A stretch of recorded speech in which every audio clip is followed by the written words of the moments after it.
आज हम +2 केमिस्ट्री का नेक्स्ट टॉपिक लेकर आप लोगों के सामने उपस्थित हूँ मैं। आज हम स्टडी करेंगे क्रिस्टलोग्राफी। हम यहाँ 2-3 टॉपिक हैं वो डिस्कस करने हैं हम लोगों ने। एक तो क्रिस्टलोग्राफी को पढ़ेंगे कि है क्या, दूसरा हम पढ़ेंगे कि जो क्रिस्टल लैटिस है वो क्या होता है, और तीसरा हम पढ़ेंगे कि यूनिट सेल हम किसे कहते हैं। फिर हम डिस्कस करेंगे कि यूनिट्स कौन कौन से पैरामीटर्स हैं जिससे हम किसी यूनिट सेल को डिस्क्राइब कर सकते हैं, और फिर हम पढ़ेंगे कि यूनिट सेल के टाइप्स क्या क्या हैं। तो ये 4-5 टॉपिक हैं छोटे छोटे, लेकिन इंपॉर्टेंट है because these topics they form the basis of solid state. So let's start with this topic that is crystallography. तो क्रिस्टलोग्राफी है क्या? देखिए, क्रिस्टलोग्राफी वो ब्रांच है साइंस की जिसके अंदर हम किन किन चीज़ों को स्टडी करते हैं। First is we study the crystallography is basically considered with the crystals. It is concerned with crystals. So crystals की क्या स्टडी करते हैं? We study their properties and we study their internal structure and we study their geometry. तो crystallography क्या है? It's a branch of science that deals with study of properties, internal structure and geometry of crystals. यानी crystallography विज्ञान की वह शाखा है जिसके अंदर हम क्रिस्टल्स के जो है गुण का अध्ययन करते हैं, उनके जो आंतरिक संरचना है, स्ट्रक्चर है, उसका अध्ययन करते हैं, और हम उनकी ज्योमेट्री जो है स्ट्रक्चर्स की, उनका अध्ययन करते हैं। तो तीनों चीज़ें जिस शाखा के अंदर पढ़ी जाती हैं, विज्ञान की उस शाखा को हम बोलते हैं दैट इज़ कॉल्ड क्रिस्टलोग्राफी। अब देखो, क्रिस्टलोग्राफी की शुरुआत होती है क्रिस्टल से। विल स्टडी के एक what a crystal lattice is. The crystal lattice को समझने के लिए हम एक छोटा सा एक उदाहरण लेते हैं किसी एक मकान का। अब देखिए, होता क्या है कि मान लीजिए हम एक मकान बनाना चाहते हैं, तो हमने क्या करना है, उसके लिए हमें क्या चाहिए, एक ऐसी, उसमें आप खुद भी ध्यान रखिएगा कि जब हम मकान बना रहे होते हैं तो एक चीज़ ऐसी है जिसको हम बार बार लगाते हैं, रिपीट करते हैं कई दिशाओं में, और फिर हमारा पूरा मकान जो है वो बन जाता है। क्या है वो चीज़? वो है ब्रिक, यानी कि ईंट। तो जो पूरा मकान तैयार हो गया है उसी को बोलते हैं हम क्रिस्टल लैटिस। और वो सबसे छोटी इकाई जिसको बार बार प्रयोग करके हम तीनों दिशाओं में, तीनों एक्सिस में, त्रिआयामी संरचना के संदर्भ में अगर मैं बात करूं, तो तीनों अगर एक्सिस में हम उसको लगाते हैं, डेवलप करते हैं उस स्ट्रक्चर को, तो वो सबसे छोटी जो यूनिट होती है that is called unit cell. तो आप एक मकान, पूरे मकान की तुलना किससे कर सकते हैं? पूरे मकान को आप कह सकते हैं क्रिस्टल लैटिस, और वो सबसे छोटी इकाई जिसको आप ईंट कह रहे हैं उसको आप कह सकते हैं यूनिट सेल। तो इससे अगर आप तुलना करेंगे तो ये टॉपिक आपको ज़्यादा बेहतर तरीके से समझ में आएगा। चलिए अब डिस्कस करते हैं क्या है। Now what a crystal lattice is. Crystal lattice is regular arrangement of constituent particles in 3 dimension. Regular arrangement of constituent particles in 3 dimension is called crystal lattice. Regular का मतलब होता है एक निश्चित क्रमवार, अरेंजमेंट यानी कि व्यवस्था, जो व्यवस्थित किए जाते हैं। कंस्टिट्यूएंट पार्टिकल्स मतलब जिससे मिलकर क्रिस्टल बनता है वो कण। 3 डायमेंशन मतलब त्रिआयामी, यानी कि एक्स एक्सिस के अलॉन्ग भी, वाई एक्सिस के अलॉन्ग भी, और जेड एक्सिस के अलॉन्ग भी। तो क्रिस्टल लैटिस क्या है? ये जो कण हैं जिससे वो निर्मित होता है क्रिस्टल, उन कणों का एक निश्चित क्रमानुसार 3 डायमेंशन में जो अरेंजमेंट है, व्यवस्था है, उसको बोलते हैं हम crystal lattice. So crystal lattice is regular arrangement of constituent particles in 3 dimension. तो जैसे कि मान लीजिए हम ये इस तरह से यहाँ पे एक छोटा सा स्ट्रक्चर मैंने बनाने की कोशिश की है। हालांकि 3 डायमेंशनल स्ट्रक्चर बनाना थोड़ा सा मुश्किल हो जाता है, लेकिन फिर भी इसको समझने की कोशिश कीजिए। ये एक छोटी इकाई है जिसको हम यूनिट सेल कह सकते हैं। ये ऊपर की तरफ भी बढ़ेगा, ये आगे की तरफ भी बढ़ेगा, ये उस तरफ भी बढ़ेगा, यानी एक्स एक्सिस के अलॉन्ग भी, वाई एक्सिस के अलॉन्ग भी, और जेड एक्सिस के अलॉन्ग भी। जब ये तीनों दिशाओं में ये स्ट्रक्चर बढ़ेगा तो this will constitute and this will result in formation of crystal lattice. तो तीनों दिशाओं में जो बढ़ेगा उसको हम क्रिस्टल लैटिस कहते हैं। अब बात करते हैं यूनिट सेल की। No what is unit cell? It's the smallest portion of crystal lattice which when repeated in 3 different directions generate entire crystal. सबसे छोटा हिस्सा किसी भी क्रिस्टल लैटिस का जिसको तीनों दिशाओं में फैलाया जाता है। देखिए दिशाओं में यहाँ पे 4 दिशाओं की बात नहीं कर रहा हूँ, मैं एक्सिस की बात कर रहा हूँ। तीनों अक्षों के, एक्स एक्सिस भी, वाई एक्सिस भी और जेड एक्सिस भी 3 डायमेंशन होते हैं, हम साइंस पढ़ रहे हैं। सो कोई सबसे छोटी इकाई, सबसे छोटा हिस्सा, सबसे छोटा पोर्शन जिसको तीनों एक्सिस के अलॉन्ग जो है डेवलप किया जाता है और जिसके तीनों दिशाओं में, तीनों एक्सिस के अलॉन्ग जो है डेवलप करने से पूरा का पूरा क्रिस्टल लैटिस हमें मिल जाता है, उस सबसे स्मॉलेस्ट पोर्शन को, सबसे छोटी इकाई को बोलते हैं हम यूनिट सेल। तो यूनिट सेल क्या है? Smallest repeating unit of the crystal lattice. ठीक वही स्मॉलेस्ट यूनिट का मतलब क्या है कि एक मकान की अगर हम बात करें, अगर एक मकान की तुलना आप क्रिस्टल लैटिस से कर रहे हैं तो एक ईंट को आप यूनिट सेल कह सकते हैं। So unit cell is the smallest repeating unit of the crystal lattice.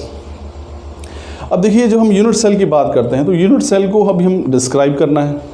अब यूनिट सेल अलग अलग प्रकार के हो सकते हैं, इसमें उसके उनको अलग अलग आधार पे बांटने का या उनको स्टडी करने का हमारे पास कौन कौन से पैरामीटर्स हैं, हम किस प्रकार से एक यूनिट सेल को पैरामीटर्स असाइन करेंगे और वो कौन कौन से हैं। वो हमारे पास पैरामीटर्स यूनिट सेल के जो हैं 2 हैं।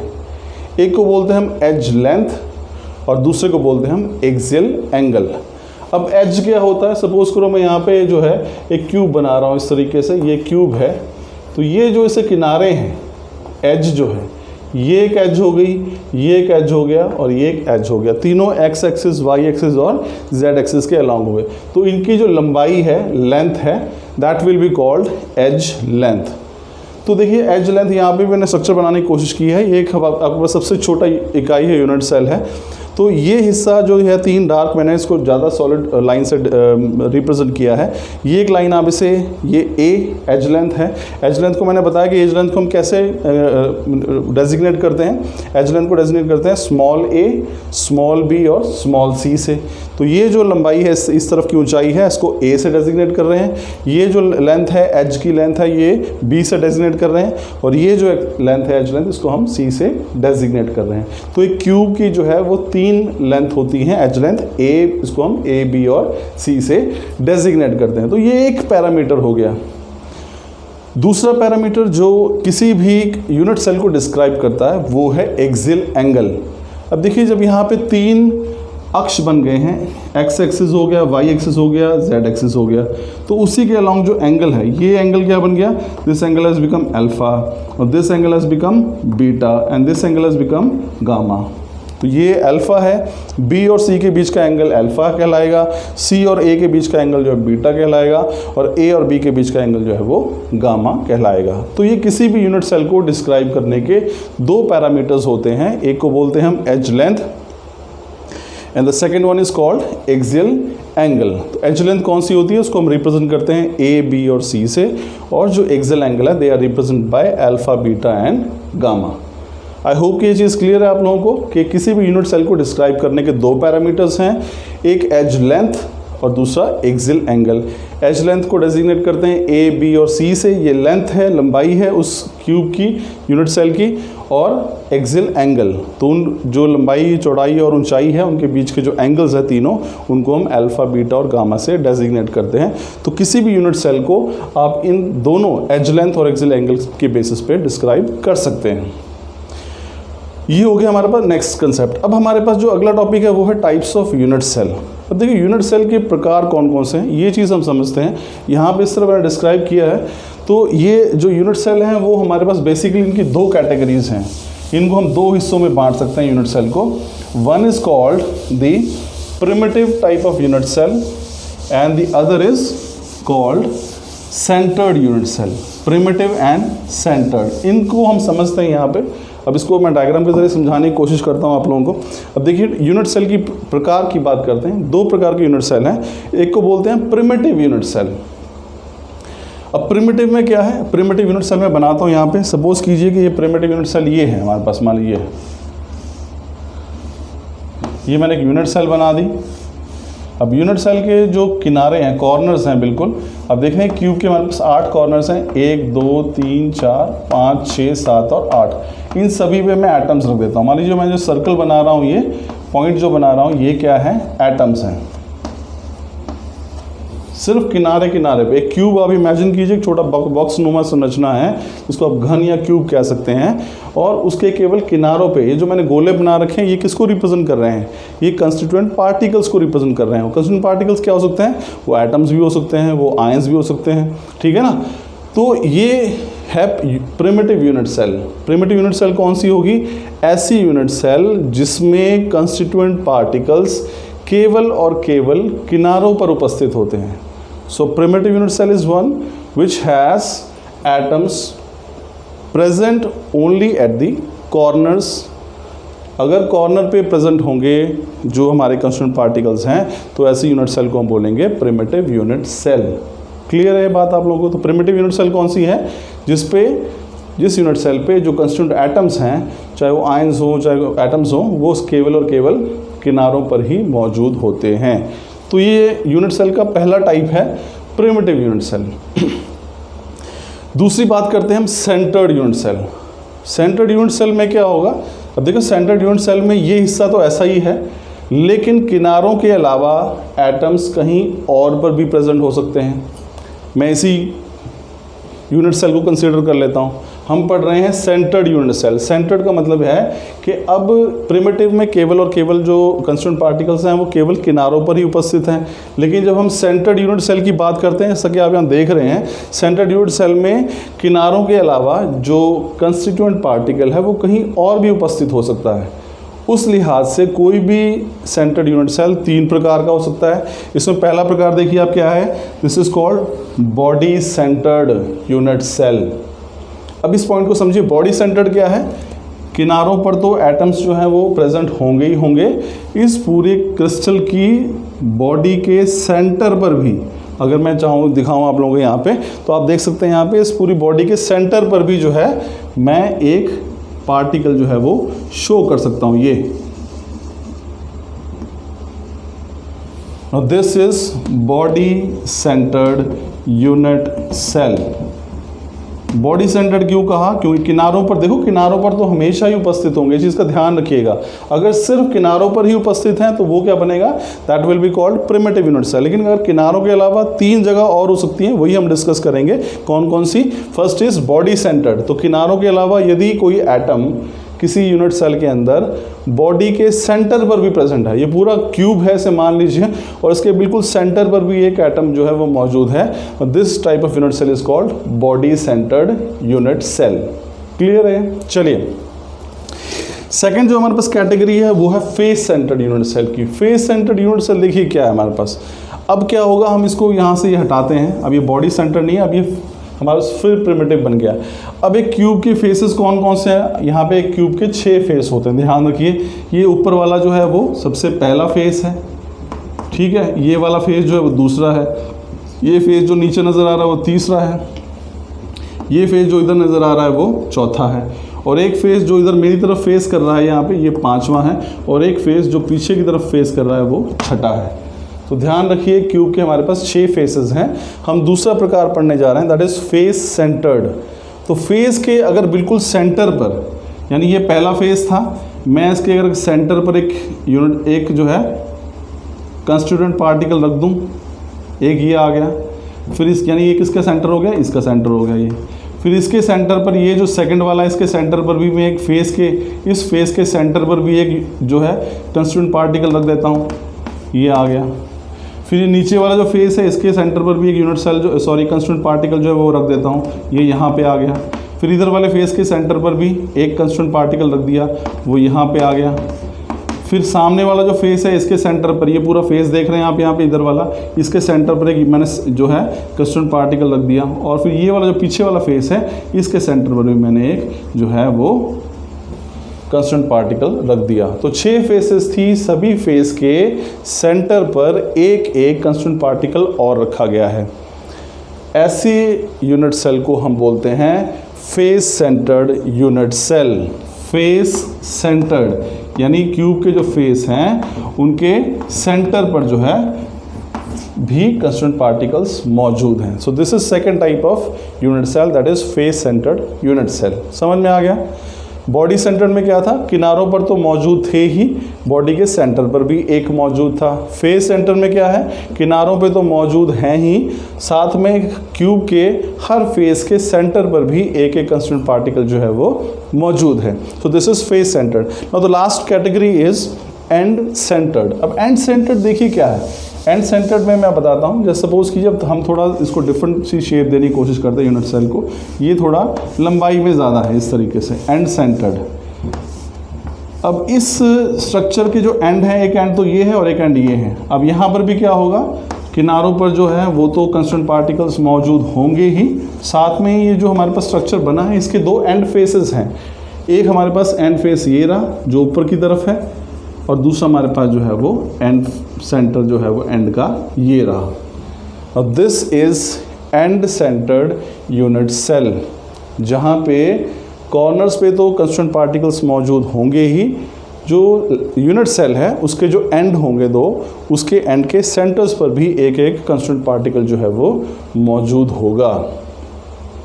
So this was about types of unit cell. एक बार हम फिर इस पूरे टॉपिक को दोहरा लेते हैं। आज हमने पढ़ा क्रिस्टलोग्राफी। क्रिस्टलोग्राफी मैंने बताया it's a branch of science that deals with studying the structure, internal structure, geometry, इन सब के बारे में जिस शाखा के अंदर हम अध्ययन करते हैं उसको हम क्रिस्टलोग्राफी कहते हैं। क्रिस्टलोग्राफी शुरुआत होती है क्रिस्टल लैटिस से।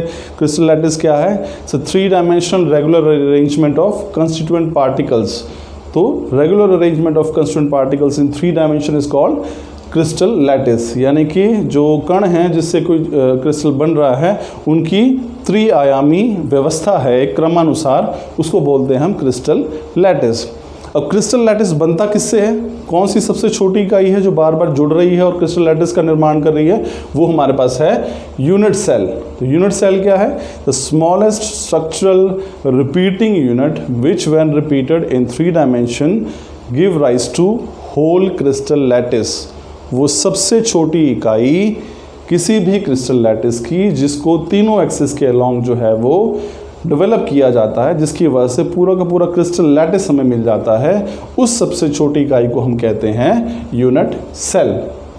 फिर हमने बात की कि यूनिट सेल को डिस्क्राइब करने के लिए हमारे पास कौन कौन से पैरामीटर्स हैं। मैंने आपको बताया कि 2 पैरामीटर्स हैं, एक को बोलते हैं एज लेंथ और दूसरे को बोलते हैं हम एक्सियल एंगल। तो ये यहाँ पे अगर मैं क्यूब एक बना दूँ तो एज लेंथ और एक्सियल एंगल कौन कौन से इस तरीके से हमारे पास, ये जो हमारे पास है ये हमारे पास एक यूनिट सेल बन गया। ये 3 एज लेंथ है और ये हमारे पास 3 जो हैं वो एक्सियल एंगल हैं। तो एक्सियल लेंथ या फिर एज लेंथ और एक्सियल एंगल जो है, these are the 2 parameters which can be used to describe a unit cell. Then the last topic was types of unit cell. So I told you that that's basically 2 categories of unit cell. One is called the primitive unit cell and the other one is called the centered unit cell. What primitive unit cell is? A unit cell which has constituent atoms present only at the corners. यदि किसी unit cell के सिर्फ और सिर्फ corners पर ही constituent particles मौजूद होंगे, उसको बोलेंगे हम primitive unit cell. दूसरी कैटेगरी जो है that is called centered unit cell. अब सेंटर्ड यूनिट सेल में क्या होगा, particles will be present at other positions in addition to particles present at the corners. यानी जो सेंटर्ड यूनिट सेल्स होंगे उसके अंदर क्या होगा कि पार्टिकल्स जो हैं वो किनारों पर तो उपस्थित होंगे ही होंगे, उसके अलावा किसी और जगह पर भी उपस्थित होंगे। अब वो किसी और जगह पर कौन कौन सी उपस्थित हो सकते हैं, उस हिसाब से हमारे पास सेंटर्ड यूनिट सेल 3 प्रकार के हो सकते हैं। First is called body centred. Body centred unit cell कब होगी, जब एक यूनिट सेल के अंदर जो है जो कंस्टिट्यूएंट पार्टिकल्स हैं वो किनारों पर तो उपस्थित होंगे ही होंगे, लेकिन बॉडी के सेंटर पर भी होंगे। जैसा मैंने आपको बताया था यहाँ पे, इस तरीके से आप बना सकते हैं। ये यूनिट सेल हो गया, इसके कॉर्नर्स पे तो ये प्रेजेंट होंगे ही होंगे इस तरीके से ये, और लेकिन बॉडी के साथ साथ जो है कॉर्नर्स के साथ साथ बॉडी के सेंटर पर भी होगा एक, तो वो बन जाएगा बॉडी सेंटर्ड। और फेस सेंटर्ड, फिर मैंने आपको बताया था फेस सेंटर्ड दूसरी कैटेगरी कौन सी है, वहाँ पे क्या होगा, जो कंस्टिट्यूएंट पार्टिकल्स हैं वो क्या होंगे, कॉर्नर्स पर तो प्रेजेंट होंगे ही होंगे। ये हमारे पास 8 कॉर्नर्स हैं, यहाँ पे तो कंस्टिट्यूएंट पार्टिकल जो है वो प्रेजेंट होंगे ही होंगे, साथ में हर फेस के सेंटर पर भी, ये फेस है ऊपर वाली, इसके सेंटर पर, इसके सेंटर पर, इसके सेंटर पर, यहाँ इस सामने वाले फेस के सेंटर पर भी और पीछे वाले फेस के भी सेंटर पर, तो हर फेस के सेंटर पर भी उपस्थित होंगे। उस केस में हम क्या कहेंगे, that will be called face centred. And centred यहाँ बना हुआ है, आप देख सकते हैं इसमें थोड़ी लंबाई ज़्यादा है, ये इसके 2 एंड हैं किसी के भी, तो यहाँ पे कॉर्नर्स पे तो प्रेजेंट है ही हैं, साथ में इन एंड के सेंटर्स पे भी प्रेजेंट है। तो ये हमारे पास नेक्स्ट कैटेगरी है यूनिट सेल की, that is end centred unit cell. So this was all about this topic. We discussed today what crystallography is, and we discussed what crystal lattice is, we discussed what unit cell is, and the various parameters which can be used to describe a unit cell, and finally we discussed the various types of unit cell. Basically there are 2 types, one is called the primitive, the other one is called the centered unit cell. Primitive unit cell has atoms present only at the corners, whereas centered unit cell has atoms present at other positions also in addition to corners. These are of 3 types. One is called the body centered, in which the atoms are present at the corners, and there is also one atom which is present at the center of the body. Face centered में हमने पढ़ा था the atoms are present at the corners and also at the center of each face of the unit cell. Finally, end centered, here the atoms are present at the corners. In addition to, we have 2 more positions for the atoms. These are the end of the unit cell, 2 different ends, and we have 2 different constituent atoms at the end faces. So this was all about this topic, students. Next topic में हम एक नया topic आप लोगों के सामने लेकर आएंगे. Till then, thank you.